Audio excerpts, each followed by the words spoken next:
Hola Miguel, hola Germán, hola Ramiro, hola María Isabel, hola, ¿cómo están?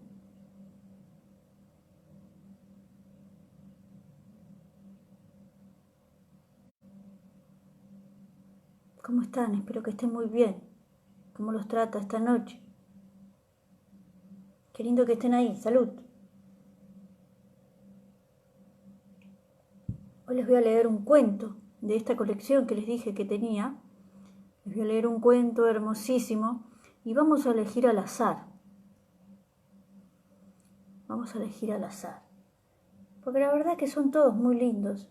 Hola, hola Damo, ¿cómo andás? Hola José Luis, buenas noches. Anoche no pudiste, bueno, igualmente queda grabado siempre y leí lo tuyo, así que míralo después, José Luis. Me encantó lo tuyo, ¿eh? Hola Mariana, hola Miguel, ¿cómo estás? Fría noche por el sur, me imagino, sí, yo hoy estoy abrigadita. Sí, se viene el fresquete. Hola Esteban, ¿cómo estás? Salud, uy, se me giró. Salud, María Isabel, aquí estamos. Brindo con ustedes. Qué lindo que estemos aquí, qué lindo que compartamos un ratito, un momentito, unas palabras. Estoy muy contenta por la noticia de nuestro querido amigo Víctor Rojas, que el sábado él va a estar coordinando un festival internacional de poesía en Suecia y me dio la noticia de que uno de mis poemas fue traducido al sueco y lo va a leer una mujer en Suecia. Qué maravilla, qué hermoso todo lo que sucede. Hola Eduardo, qué lindo que estés ahí. Hola Iván, ¿cómo estás?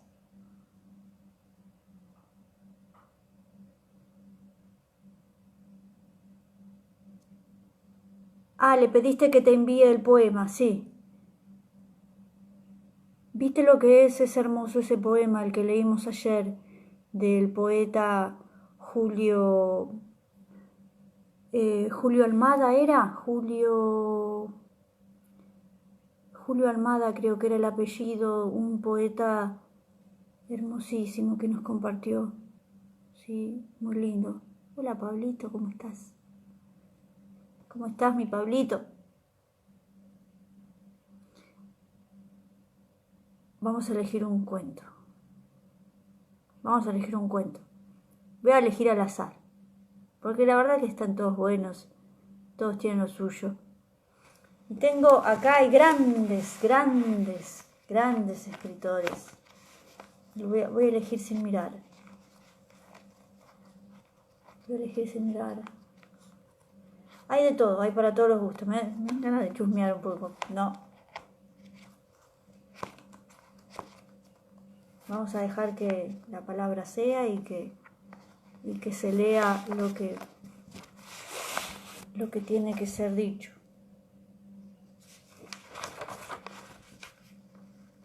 London, Ontario, por Paula Pérez Alonso.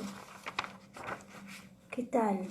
Paula Pérez Alonso. Salió elegido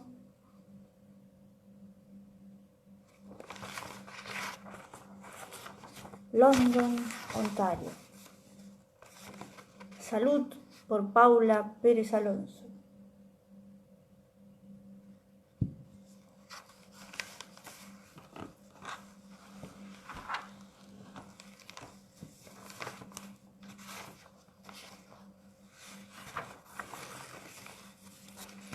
Les voy a leer el diario y qué hermoso leerles el diario nuevamente.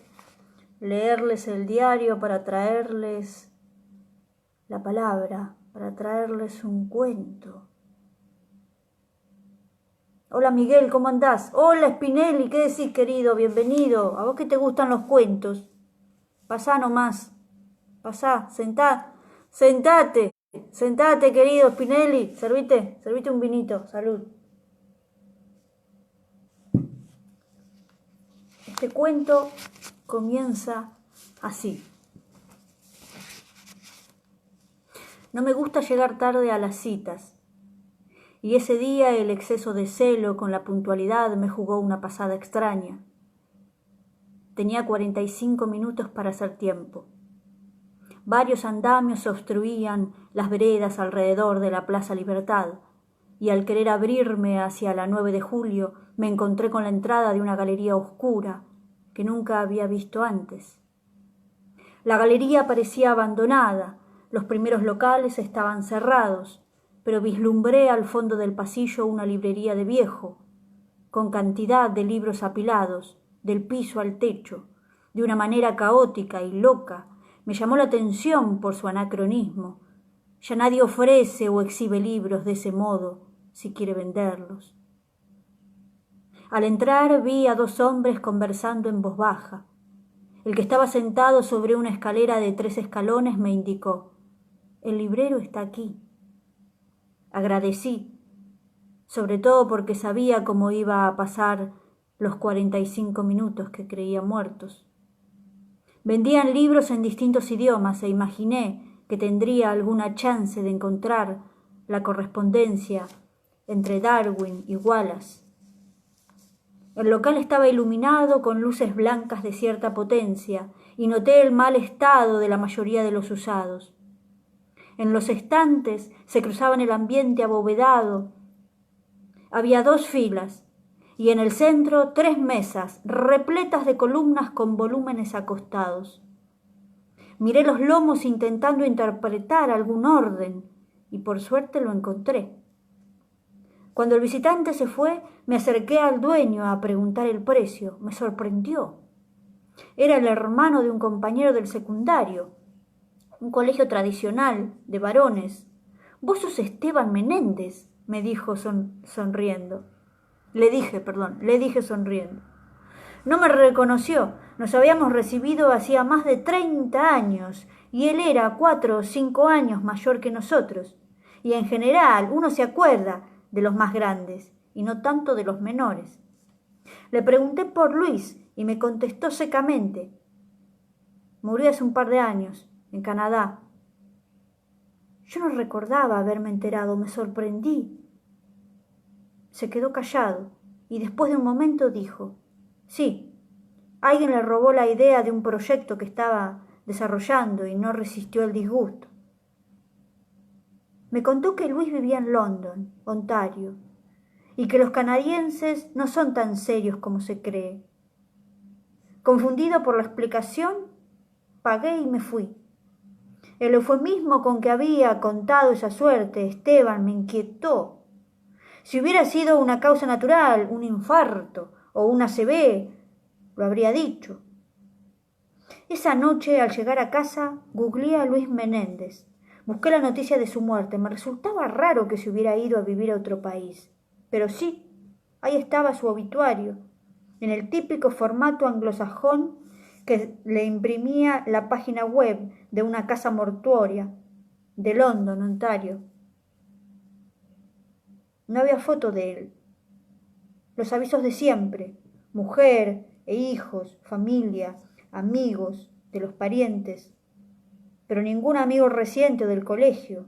Los textos eran convencionales, las fórmulas con las que se acompaña al deudo. En la manifestación pública de las condolencias nadie se había esforzado en escribir algo más personal. Además, todos mencionaban que había muerto en CA, Estados Unidos. Había tomado la CA de Canadá por California. Otra imprecisión. Me fijé en los obituarios de otros velados de esa funeraria y todos publicaban alguna foto del muerto en la que aparecían con su mejor cara. En la red tampoco encontré fotos de Luis, pero sí de su mujer, una argentina, bióloga, que tenía varios papers publicados. Hacía trabajos comunitarios y aparecía en Facebook, en LinkedIn, en Pinterest. Sarah Heft. Siempre sonreía. Ella expresaba su pesar hacia el repentino fallecimiento de su amado marido y mejor amigo, maravilloso padre, con los textos provistos de las casas velatorias. Esa mujer sonriente había aceptado las convenciones porque el dolor no la dejaba pasar algo propio, o porque prefería las palabras neutras que no inquietan ni dicen nada de más. Me extrañó que no participaran los compañeros de trabajo de ella o sus colegas, como en los otros fallecimientos, que comunicaba esa misma empresa, y pensé que tal vez ella había ocultado la muerte de Luis en ese primer momento repentino. Me acordaba muy bien de él, siempre me había parecido demasiado alto. Le costaba moverse con naturalidad, no lograba disimular la altura. Como camaleonizarse con el resto. Lo cargábamos. En el colegio podíamos ser muy crueles. Ahora me impresionaba su muerte. Habíamos sido amigos durante un tiempo, pero después yo me había aburrido. No encontraba en él nada ingenioso o audaz o distinto. Sus temas variaban poco fuera de la arrogancia posada, de la prosapia familiar, de un campo privilegiado en la provincia de Buenos Aires al que nunca invitaba ni iba porque probablemente estuviera arrendado o vendido. Por eso me extrañaba que se hubiera convertido en un inventor, más aún, un inventor de un proyecto sustraíble. Yo había ido muchas veces a su casa, un petit hotel impresionante, a mitad de camino entre mi casa y el colegio, que me fascinaba porque era deslizarse por un cuento de Poe. Por dentro del lóbrego, casi sórdido, las ventanas que daban a la calle nunca se abrían. En esas salas guardaba el padre su famosa colección de armas. Cada vez, después de cruzar las habitaciones solitarias y oscuras de la planta baja, las paredes cubiertas de seda color lacre que se deshilachaba, y constatar que las puertas a las salas más importantes se mantenían cerradas. Subíamos al primer piso y enseguida se oía la madre tocar la guitarra en el dormitorio, la puerta entornada. Pasábamos por los cuartos de los 7 hermanos y hermanas y llegábamos al cuarto de Luis, una buhardilla que no compartía con ninguno. Allí charlábamos un rato. En la planta alta había que moverse con sigilo porque se preservaba el silencio que la madre necesitaba para la música. Ella se protegía. En el verano no salía a la calle sin una capelina clara y un pañuelo de seda al cuello. Cada vez que pasábamos por el dormitorio de la puerta entornada, yo miraba de refilón y me devoraba unos segundos por si acaso, tal vez tuviera la suerte de toparme con el padre. Quería conocer al que, además de armas, coleccionaba autos antiguos. Se sabía que tenía uno de los primeros Jaguar E-Type, y yo era un fanático del automodelismo. En mi colección de prototipos tenía ese mismo modelo que operaba con control remoto en una pista, pero no lo vi nunca. La información que reuní en Internet me permitía especular sobre la poca visibilidad que Luis había querido o logrado para él, y esperé a la reunión de exalumnos. Faltaban apenas 2 meses para averiguaciones más concretas. Lo que ellos sabían era que la esposa de Luis era una científica que había ganado una beca en cambio climático, su especialidad en London, Ontario, y por eso se habían mudado a Canadá, poco después de casarse. Habían tenido 2 hijos, que ya eran estudiantes universitarios. Me di cuenta de que no recordaba haber comentado la muerte de Luis en la siguiente reunión de exalumnos, porque en aquel momento yo estaba viajando por Asia Central. A reunirnos, ellos ya ni se acordaban de Luis. De todos, yo era el más cercano. Él no pertenecía al grupo de los cancheros, ni al de los tragas, no compartía intereses con ninguno. Yo podía estar con unos y con otros, y después de terminar el colegio no volví a verlos. A estas reuniones de exalumnos me había sumado mucho más tarde, y en las ocasiones en que nos reunimos nunca mencionamos a Luis Menéndez. Esa noche, cuando volví a casa, me puse a buscar entre los papeles, certificados y títulos universitarios, fotos de aquella época, alguna en la que estuviera Luis. La encontré. la típica foto en blanco y negro del año en que nos recibimos, unos parados en la fila de atrás, otros sentados en un banco al lado del rector y del profesor de matemática, y los más petizos acuclillados delante como un equipo de fútbol. Estábamos todos. Los reconocí uno por uno, algunos tranquilos, otros más en pose o actuadores. Cuando llegué a él, por su altura, se destacaba atrás. Me pareció que había algo ambiguamente sombrío en su expresión. Algo le restaba nitidez. Su presencia era débil, me impresionó.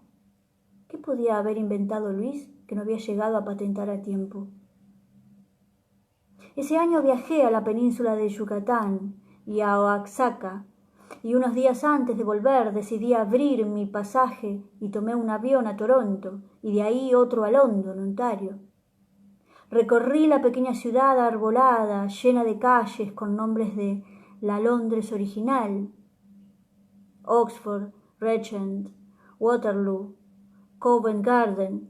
Incluso había un río, Támesis, que la cruzaba, aunque éste no era navegable, y ómnibus rojos de 2 pisos, una cruza forzada entre la tradición y la modernidad de Inglaterra y Canadá. Pero no se parecía a Londres. Imaginé en esas calles a Luis, que creía recordar.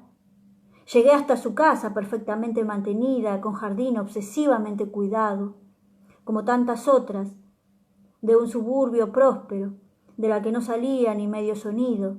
Sus hijos universitarios ya no vivían ahí. Di vueltas por el pacífico vecindario, sin querer parecer sospechoso. Allí no había más que una señal. Él no había portado ninguna misteriosa en la que había vivido y que yo había conocido, una inscripción a la que él refería con orgullo como un núcleo de su identidad.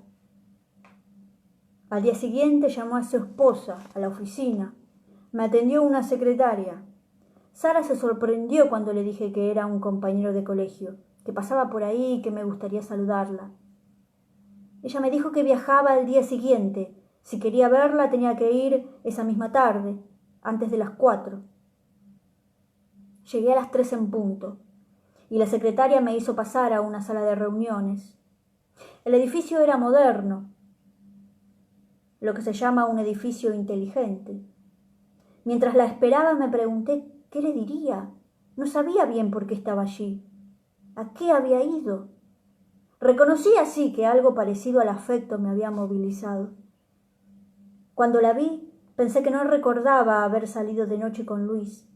Nos distanciamos antes. No sabía qué tipo de mujeres le gustaban, pero esa seguro que no le había gustado, lo que significa profundamente gustar, seguro que no. Sara extendió la mano y forzó la sonrisa. Las fotos de Google mostraban lo que ahora confirmaba en directo: una persona insegura, con un afán desmedido por caer bien. Le conté que Luis y yo habíamos sido amigos en la época del colegio, y hacía poco tiempo me había enterado de su muerte de casualidad por un hermano que me había dicho que le habían robado un proyecto y él no lo había resistido. La sonrisa se le borró de la cara y dijo con disgusto: no es cierto, no hubo ningún proyecto robado. Será algo que dice la familia en Buenos Aires. ¿Pero el proyecto existió?, insistí. Perdón, me tengo que ir. Fuimos muy felices. Se levantó para evitar una nueva pregunta y no me quedó otra alternativa que despedirme. Al volver al hotel, me pregunté por qué la juzgaba con severidad. Era cierto que los textos de despedida que se le atribuían a ella o que ella suscribió no escapaban a las frases hechas vacías de verdadera emoción. ¿Pero qué podía saber yo? A pesar de que lo que ella me transmitió la posición defensiva y el acting de la cordialidad susurraban la soledad. Ya en la habitación busqué los lugares que aparecían en los datos que brindaba el obituario. En los registros online, Luis no aparecía como miembro activo de Acción Social, pero sí aparecía Sara. Tampoco había noticias de él o de su fallecimiento, ni en el London Free Press, ni en Our London, o en The Londoner, ni en la jornada bilingüe Hispanic Newspaper, o en el Magazine Latino, ni en el London News. Silencio y ausencia. En la guía figuraba el teléfono de una suite que usaba como oficina. Ahí me contestaron que el número era correcto, pero no conocían a nadie con ese nombre, y que ese número siempre perteneció a esa compañía. Fui a la dirección de la oficina, que me dijeron que en el tiempo que Mr. Luis Menéndez alquiló el lugar apenas lo usaba, aunque pagaba regularmente. Acercarme a él con esas dudas y cavilaciones tantos años después era una forma de rendirle un homenaje. ¿A qué? ¿A quién? Ni la información que se daba en el obituario, ni la casa aséptica y estándar en la que vivía, ni el breve diálogo con su mujer, que no preguntó a un amigo de la infancia nada acerca de él, daban una clave personal. Un ser borrado. Al día siguiente llegué al aeropuerto con tiempo para tomar el avión a Toronto y a DF para hacer la conexión a Buenos Aires. En la barra del bar, con una cerveza, pensé en la posibilidad de que con los años Luis se hubiera ido ausentando de sí mismo. El viaje y la vida en otro país hacían concreta la ausencia y quizá, durante un tiempo, le habían dado mayor consistencia a ese devenir. Ahora me resultaba incomprensible la invisibilización también de su muerte.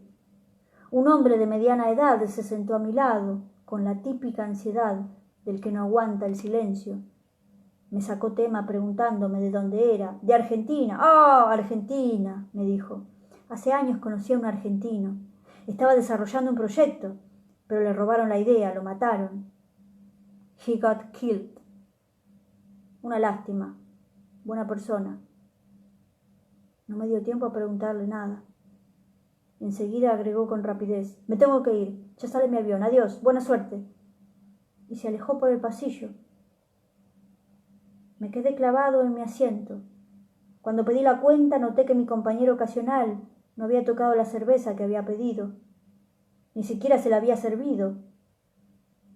Por los altoparlantes anunciaron la partida de mi vuelo y dudé un instante en tomar ese avión.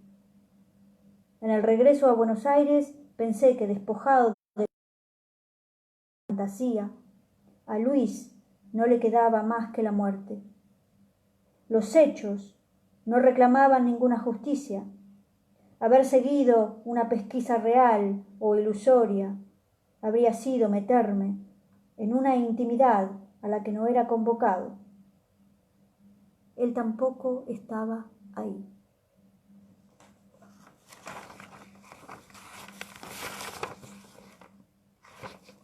London, Ontario. Ese es el cuento que tocó hoy. 11:35. Les voy a contar otro. ¿Quieren? Les cuento otro, es temprano. Hola Arturo, ¿cómo estás? Hola Alicia. Hola Ángel, qué lindo que estén por ahí. Uy. ¿Qué tal Arturo? Hola Nati, hola José. Hola Mique. Hola Cristina, ¿cómo estás? Salud. Les voy a leer otro porque son cortitos. Va, cortitos. Nos da tiempo para leer otro. Bien. Vamos a elegir al azar.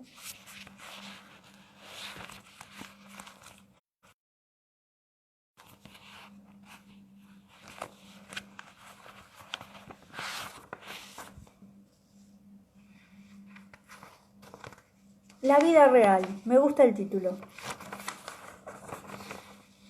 La vida real. Y aquí tiene el dibujito de Rep. Bueno, me gustó el dibujito. Vamos a ver qué nos dice. Por José María Brindisi. Aquí lo tenemos a José con su gatito.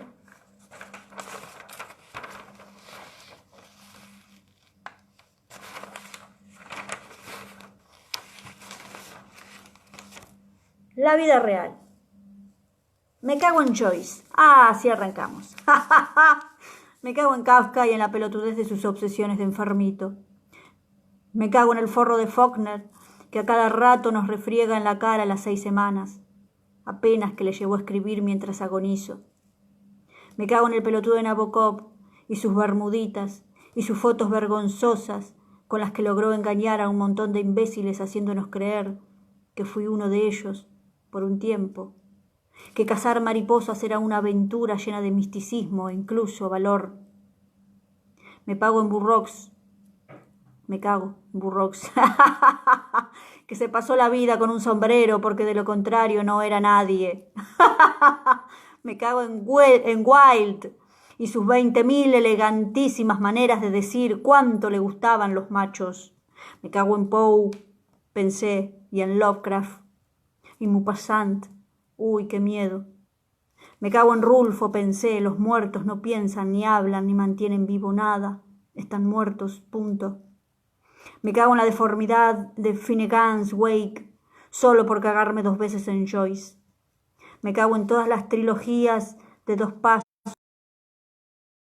y quintetos y octetos de Durrell, y a propósito de obras ambiciosas y pretenciosas, o como se les cante llamarles.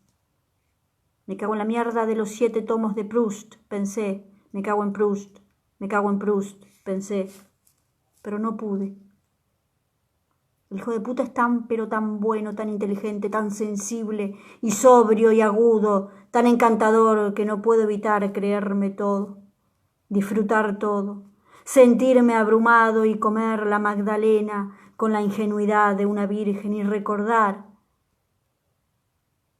Pero es ese verbo precisamente el que me lastima. Si es por recordar, pensé, recuerdo, todas las posturas de tipo interesante que nunca nadie advirtió, todos los gestos, todas las chicas increíblemente hermosas y maduras que pasaron de largo porque yo estaba muy ocupado en parecer lo que no era, porque lo cierto es que me tomaba las cosas bastante en serio,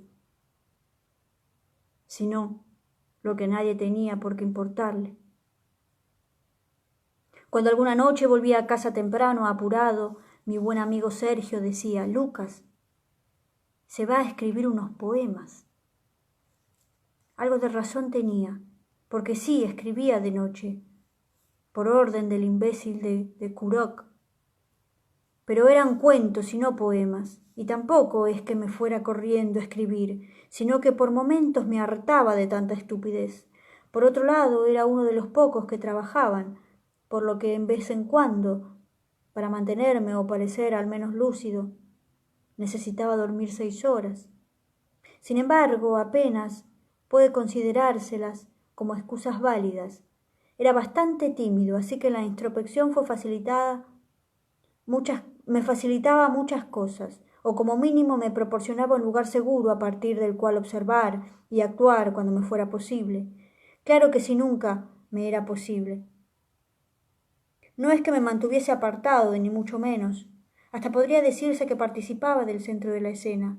Simplemente creía que el misterio, en eso tenía razón, y la parquedad y la ironía me volvían más interesantes. Freud estaba en lo cierto. La literatura y el cine, aunque en menor medida, me interesaba. Pero la verdadera causa de todo, en particular, a los 15 o 16 o 17 años, eran las chicas. Que mi estrategia no diera resultados visibles debió haberme llamado la atención. Supongo que pensé, con todo, que nada se logra sin perseverancia. Pero yo llevaba las cosas al extremo. Pese a que mis padres vivían felices con la promesa de que su hijo iba a estudiar ingeniería, había decidido mitad por convicción y mitad porque era necesario a esa edad responsabilizarme por nada, hacerme escritor. Decir que iba a ser escritor, como ya escribía, podía considerarse que no se trataba de una perspectiva futuro, sino más bien de un proceso en marcha. Las preliminares de una carrera que, eso era evidente, parecía llevar la marca del destino. Lo mío era un acto de coherencia. Incluso mi abuelo, poco antes de morir, me llamó al borde de su cama y me regaló una cantidad de billetes, nada despreciable, para que comprara los clásicos, que como ambos sabíamos era imprescindible que leyera cuanto antes. Pero si digo que iba demasiado lejos es por eso, porque exageraba, porque me iba al carajo. Los otros se fijaban en la ropa y yo en los libros. Los otros hablaban de Duran Duran, Phil Collins y Michael Jackson, Charly García y Soda Stereo, mientras yo me encerraba en la lujuria de Frank Zappa o la calma expansiva de Miles Davis y gritaba a viva voz que el rock en castellano era una blasfemia.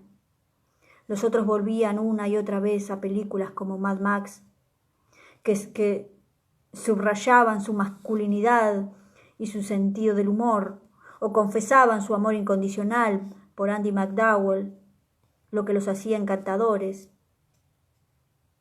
aunque mintieran descaradamente y todos atesoraran alguna delicada imagen de la chicholina en la profundidad de sus armarios. Mientras que yo defendía ciegamente a Bergman, cuyas películas jamás había visto, y a Woody Allen, del que sí había visto un par, pero me resultaban, salvo algún que otro chiste, insoportables. Mis amigos iban al gimnasio, el sábado a la tarde, mi día y hora favoritos para fumar marihuana y leer a Dylan Thomas o a Mayakovsky. Ellos hacían el ridículo, con un podríamos decir sano impudor, bailando cualquier cosa.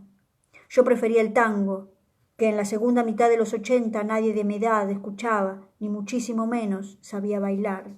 Eso sí, beber bebíamos juntos. También compartía con mis amigos otras cosas, el fútbol, en realidad los deportes en general, la idolatría de Peter Sellers, y en voz baja algunos fetiches inconfesables, como por ejemplo el nombre de casi todas las modelos conocidas. También algunas mentiras, el gusto por el whisky, los boleros y, claro está, el deseo de irme a vivir en algún momento al campo o junto a la montaña, a la orilla de algún lago.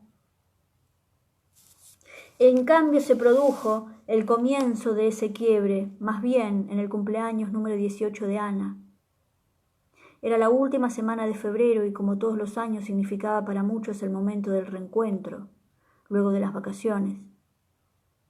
Ana había sido, supongo, que no es demasiado tarde para que lo diga, el centro de todas mis obsesiones y de mis angustias. Casi todo lo hacía, lo hacía no por una idea abstracta de la mujer ideal, sino por ella. Ese verano, por otra parte, bronceada y en una etapa floreciente de su desarrollo, su presencia adquiría para mí casi el carácter de un mito. En otros términos, apenas me animaba a mirarla, y desde ya que jamás le dirigía la palabra. Aquella noche iniciática llegué a casa tan perturbado que comprendí que debía imprimirle a mi vida un inmediato, rotundo cambio de rumbo. Adiós, Whitman, pensé, bye bye. Adiós a Joyce y Kafka y toda esa manga de pervertidos. Adiós, adolescencia, la vida real era otra cosa, me dije. Recuerdo que esa noche, las pocas horas que le quedaban a esa noche, apenas pude pegar un ojo, apenas lo intenté. Había sufrido una revelación y me sentía, como es lógico, iluminado. Cuando bajé a prepararme café y regresé a mi habitación, excitado e inquieto. Empecé a amontonar papeles y guardar libros. Relegué más de la mitad de mi ropa a la parte superior del placar. Y luego tuve un lapso de introspección en el que me senté al borde de la cama, serio y compungido. Y de algún modo, vago o no muy ortodoxo, le pedí perdón a mi abuelo. Cuando abrieron los negocios, Fui corriendo a renovar todo mi vestuario. Cambié a Cicerón por Sans-Serf, a Cátulo por Wrangler, a su manera también un clásico. Aristóteles se transformó en un reluciente par de Nike, Homero en Friends, Virgilio en Adidas. Yo mismo, todo yo entero, me convertí en un idiota. Pero eso solo lo pensé la primera tarde, sentado en mi cama, con una docena de bolsas rodeándome. Me observaba en el espejo de la puerta y de pronto, no me avergüenza decirlo, solté una lágrima en memoria de mi abuelo. Después me calmé, pensando en que esos libros estarían ahí esperándome, para cuando juntara otra vez la plata y pudiera comprarlos. Por algo eran clásicos, estaban ahí desde siempre y seguirán estándolo. Dormí una siesta antes de la cena, comí con mis padres, vimos un poco de televisión y decidí regresar a la cama. Había pasado la noche anterior en vela, así que otra vez volví a dormirme casi de inmediato. Al día siguiente, cuando me levanté, era otro, descansado, con la mente limpia y vacía de remordimientos. Emprendí mi nueva vida. Mis padres no hicieron demasiadas preguntas, pero de más está decirlo, el cambio les agradó muchísimo y de seguro alentó sus esperanzas. También me corté el pelo, a la manera de Richard Gere, en Reto al Destino, como muchos de mis amigos, una especie de militarote tibio y algo afeminado. La prueba de fuego fue el sábado siguiente, algo así como el estreno oficial. Hacía una semana que me tocaba un libro y me sentía sumamente liberado. En el fondo, comenzaba a creerme el papel. Eso me volvía más seguro. Había empezado a fumar también, o al menos representar la misma comedia de mis amigos. Un par de bocanadas y el resto del tiempo el cigarrillo haciendo equilibrio entre el índice y el mayor, sin acercarse ni remotamente a los labios.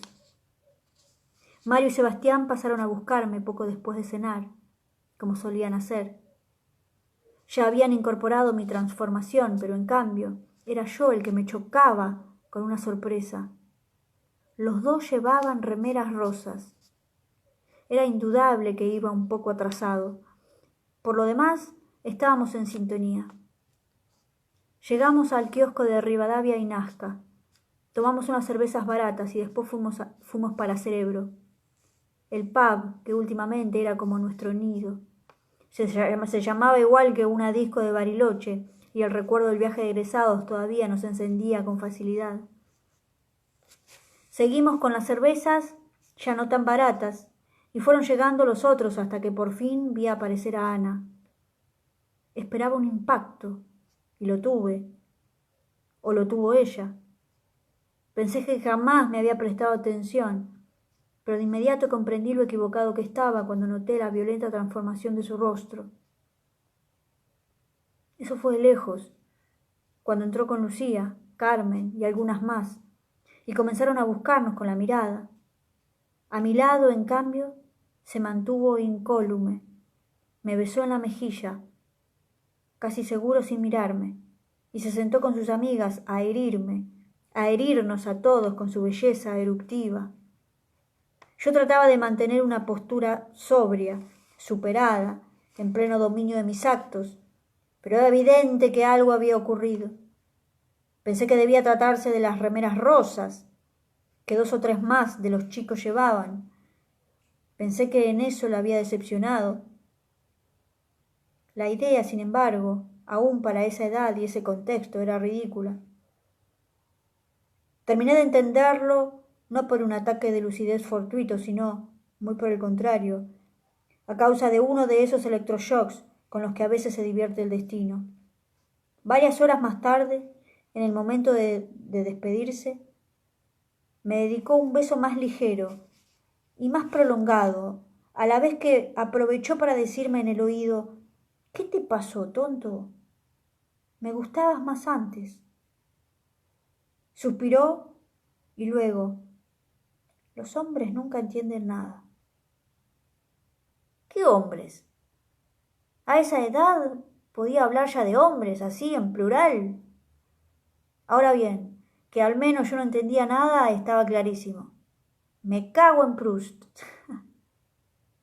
Después de eso entré en lo que podríamos denominar, solo para darle algún tipo de seriedad a mi vida, mi período oscuro. Lo de oscuro era literal. Escondí todos los trapos de colores y despilfarré lo que quedaba del legado de mi abuelo en una serie de conjuntos negros, personalísimos y a la vez fácilmente combinables. El cambio no fue arbitrario, sino más bien producto de mis nuevas amistades. Había empezado el ciclo básico y dentro de las infinitas variables que me brindaban, surgió una suerte de empatía espontánea con dos chicos que debían estar tan perdidos como yo. Pero es justo reconocerlo, se les notaba mucho menos. Como fuera, me cayeron simpáticos. Al poco tiempo estábamos mimetizados. Camperas de cuero, jeans negros, remeras negras, con alguna consigna antipolítica, desprecio por casi todo. Y nos pasábamos el día, en realidad las noches, borrachos. Debo decir que yo había disfrutado siempre de un grado de libertad llamativo respecto de mis amigos del colegio. Pero el día que papá me encontró dormido en el garage, encima del capó del auto, supongo que fue demasiado. No lo supongo, me lo hizo saber. Tuvo la suerte de no cruzarme a Ana durante esos meses, porque la imagen debió ser lamentable. Ahora, a partir del nuevo régimen que me habían impuesto en casa, mi orgullo me impide entrar en detalles, intentaba ser el de antes. Desempolvé los libros que se escondían debajo de la cama, y con ellos las viejas ideas, los viejos ropajes, las marcas inequívocas de una vida anterior que parecía antiquísima y que sin embargo se circunscribía a menos de un año atrás. Asimismo, volví a escribir, una consecuencia natural del cosquilleo que me produjo el retorno a la lectura. Lo que de ningún modo me resultó natural fue el hecho de sentarme a escribir poemas. Simplemente así sucedió.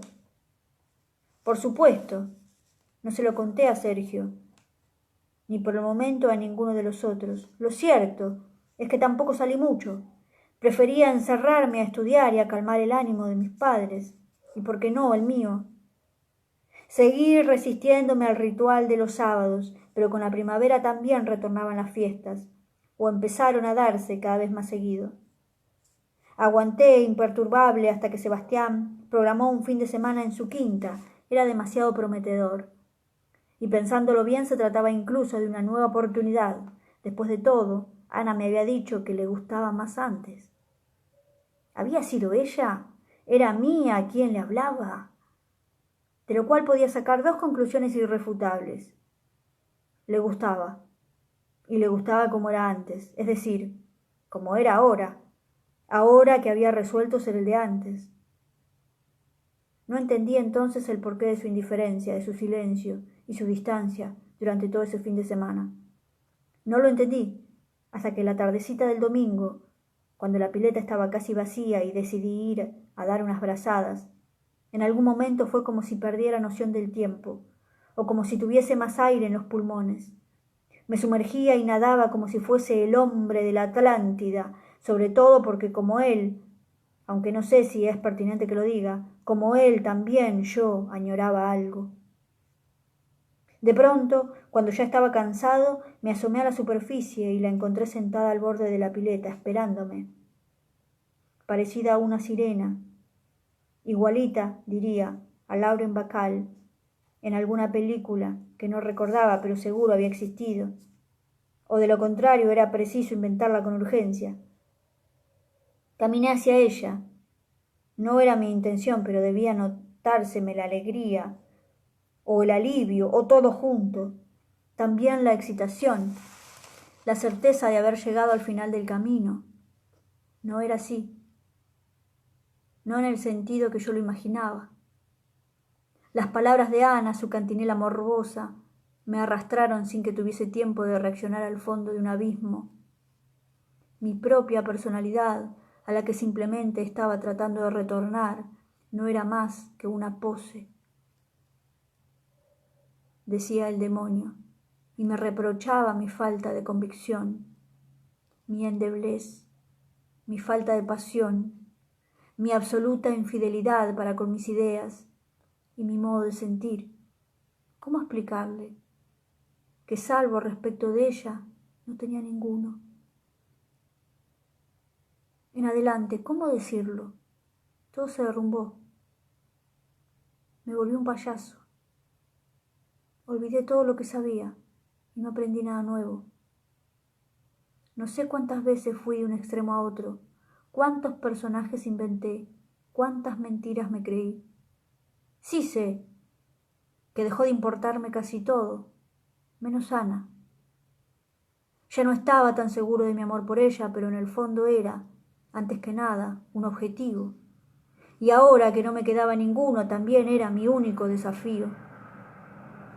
Aunque ya no frecuentaba tanto al grupo del colegio, salvo a los 2 o 3 más cercanos, nos encontrábamos lo suficientemente seguido como para que pudiera hacer el ridículo con Ana con bastante frecuencia. Nobleza obliga. Jamás me dirigió la palabra. No estoy muy seguro, pero es posible que también ella volviera a sus orígenes y no me dedicara una sola mirada durante todo ese tiempo. Al final todo se fue apagando. Y sobre todo, ese desierto creció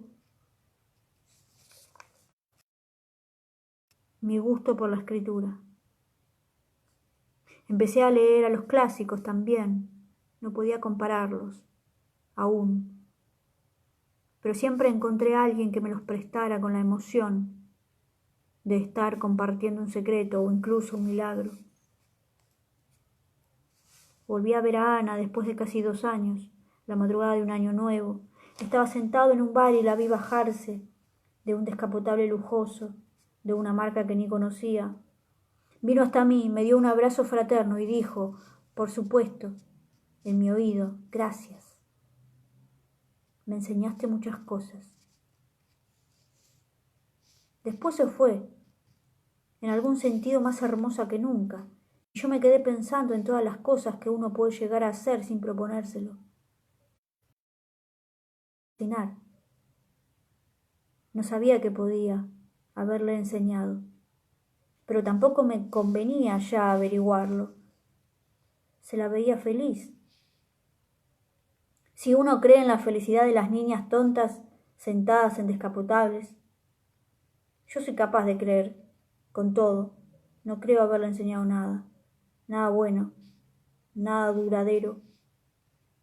Ella me regaló, en cambio, el tema para una serie de poemas. Me puse a escribir como loco, pero luego de releerlos muchas veces comprendí que me había dado solo eso, el tema. El tono no funcionaba.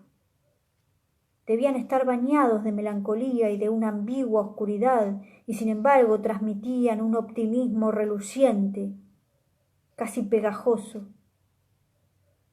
En otras palabras, eran malos.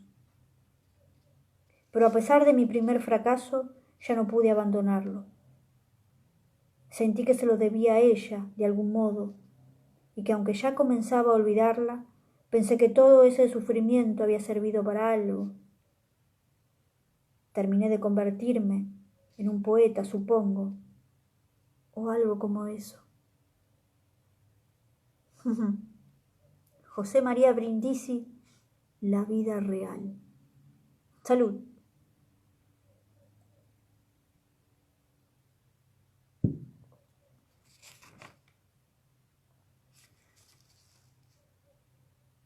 ¿Qué tienen para decir ustedes? ¿Cómo los toca todo esto?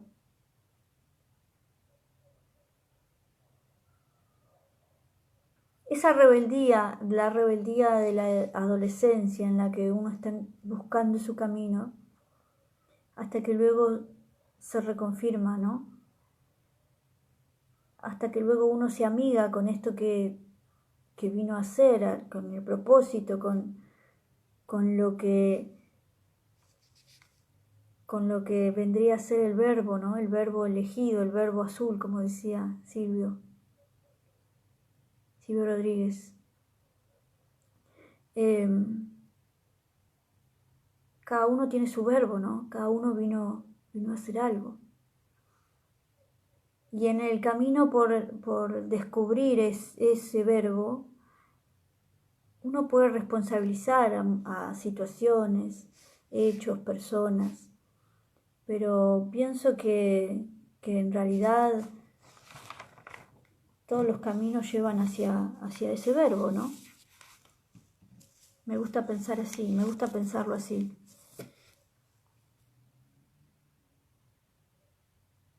Cualquiera sea la circunstancia, cualquiera sea la situación, uno ya está destinado a ciertas cosas, ¿no? Y a ciertas decisiones, elecciones, pienso yo. Y en cuanto a la lectura, bueno, la lectura es un disfrute, es un placer que nos provoca conectar con la palabra, ingresar a ese mundo de magia, ¿no? La lectura de los clásicos es un placer que uno va descubriendo con los años también, como el vino. Salud. Llega un momento en el que empezamos a tomar vino, ¿no?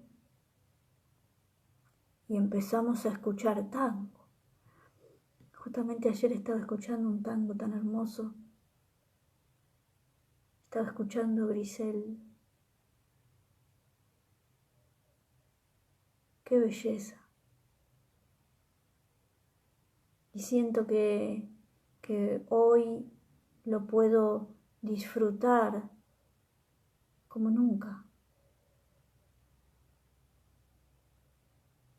Y no sé por qué se da eso, porque en realidad mis gustos musicales siempre fueron muy variados, ¿no? ¿Por qué se da que ahora lo puedo disfrutar? ¿Por qué se da que ahora puedo leer ciertas cosas que antes no?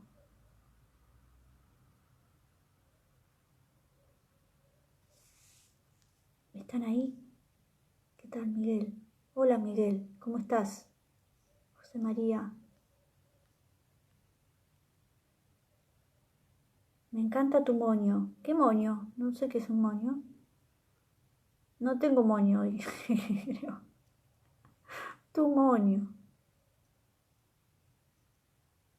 Hola, Diego, ¿cómo estás? Hola, Miguel. Hola, Alicia.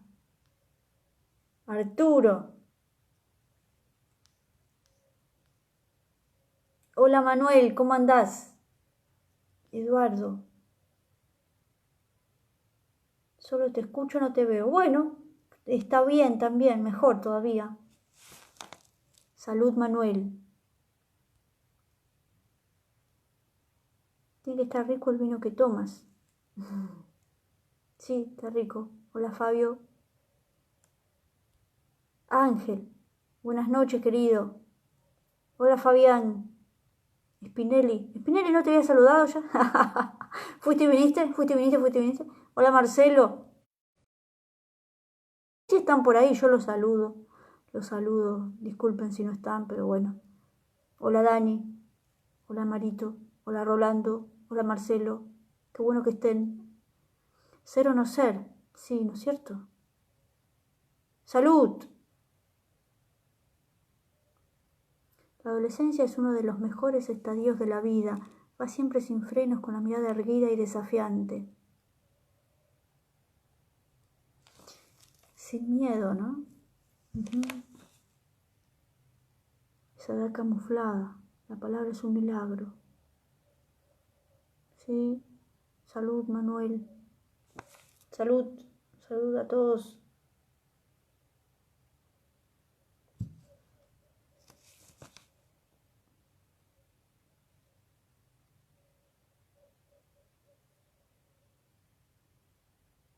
Extraño Buenos Aires, dice Roberto.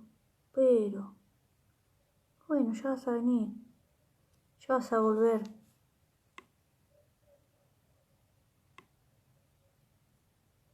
Hola, Daniel. Te atrapa oír. Qué bueno, Alicia. Quédate por acá entonces. Salud. Hola, Saúl. Ya sabía que estabas por ahí, Saúl. Ya había visto tus corazones. Bueno, leímos 2 cuentitos hoy.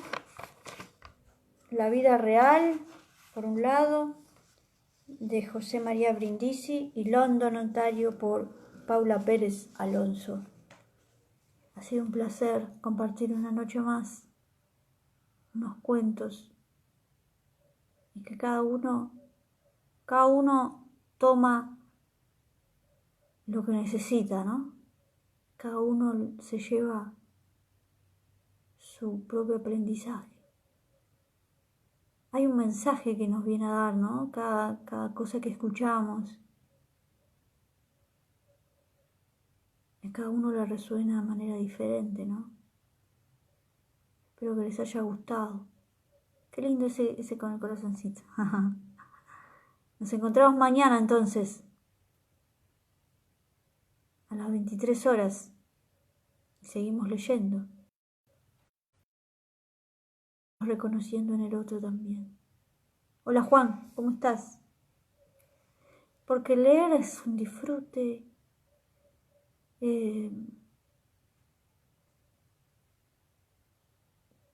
Es en esa creación de historias,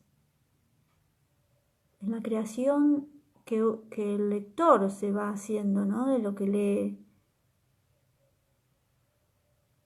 Es hermoso, y es hermoso compartirlo también.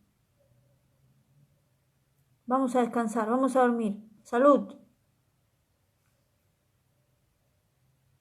Nos encontramos mañana.